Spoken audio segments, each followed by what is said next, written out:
Hermanos, hoy día vamos a empezar nuestra serie sobre escatología. Como la escatología es un área muy amplia, entonces vamos a dividirla por temas. Y esos temas, a su vez, vamos a dividirlo en distintas categorías.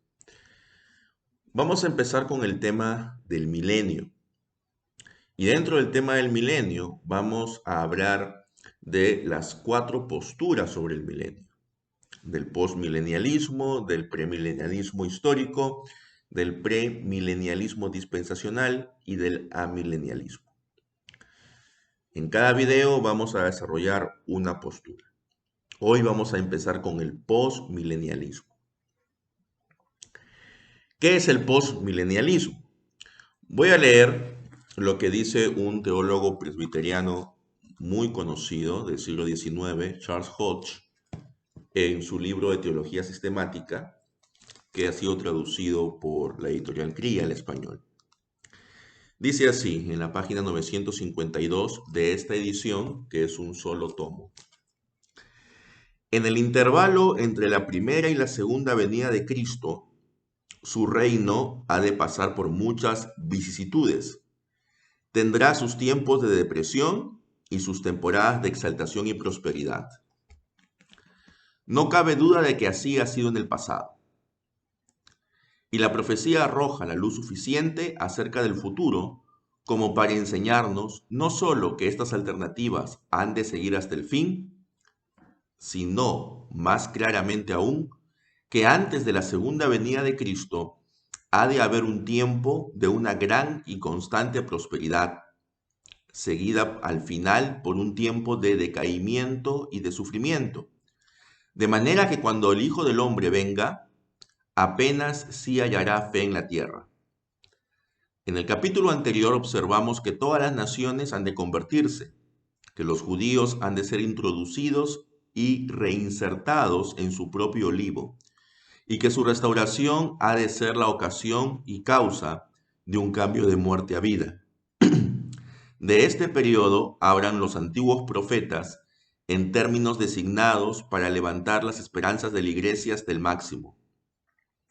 Este periodo es llamado un milenio porque en Apocalipsis se dice que dura 1000 años, expresión que generalmente se entiende en un sentido literal.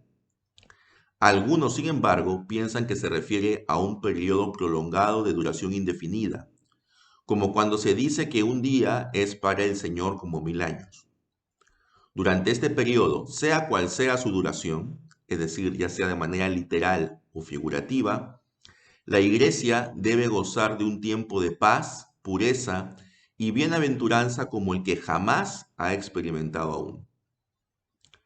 La razón principal para suponer un estado glorioso de la iglesia antes de la segunda venida de Cristo es que los profetas representan a la iglesia como próspera y gloriosa sobre la tierra. Pero sabemos que cuando Cristo vuelva, los cielos y la tierra han de desvanecerse y no se encontrará lugar para ellos. La sede de la iglesia después de la segunda venida no será esta tierra, sino unos nuevos cielos y una nueva tierra. Por ello, las enseñanzas de la Escritura de que el reino de Cristo ha de extenderse sobre toda la tierra, que todas las naciones deben servirle y que todo el pueblo lo llamará bienaventurado, tienen que referirse a una era anterior a la segunda venida de Cristo. Esta era es descrita como de prosperidad espiritual. Entonces, esto es lo que Charles Hodge habla acerca del postmilenialismo. Post significa que la venida de Cristo será después del milenio. Ahora, Hodge dice que algunos lo toman los 1000 años como literal y otros como un número figurativo, pero que lo fundamental es de que va a haber una edad de prosperidad espiritual como nunca antes. Hodge también indica que va a haber una conversión masiva nacional de los judíos antes de la segunda venida de Cristo. Por supuesto, él no lo dice allí, pero esto está basado en el capítulo 11 de la Carta a los Romanos, la interpretación que se le da allí. Ahora, ¿qué podemos decir del postmilenialismo?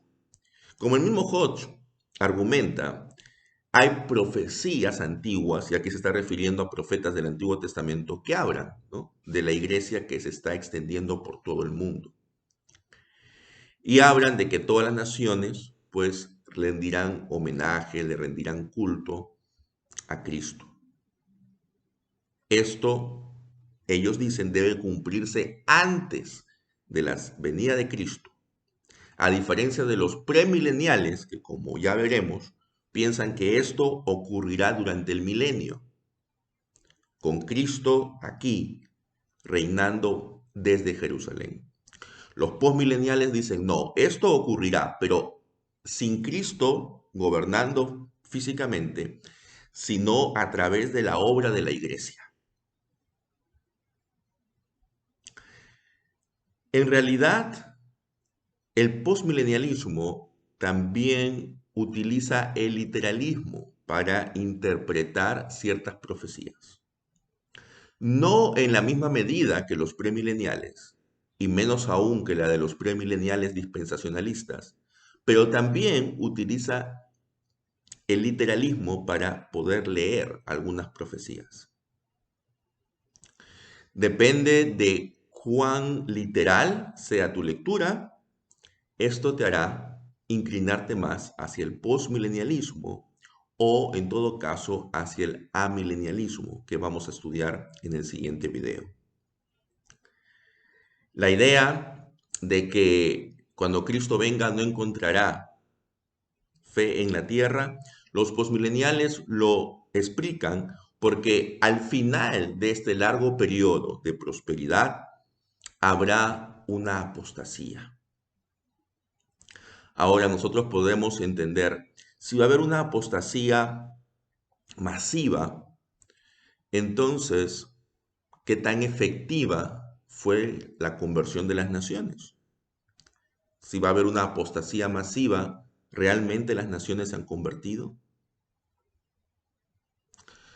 Esto es algo que los posmileniales pues deben tratar de explicar. Ahora, por último, ¿qué es lo que nos dice el mundo al respecto?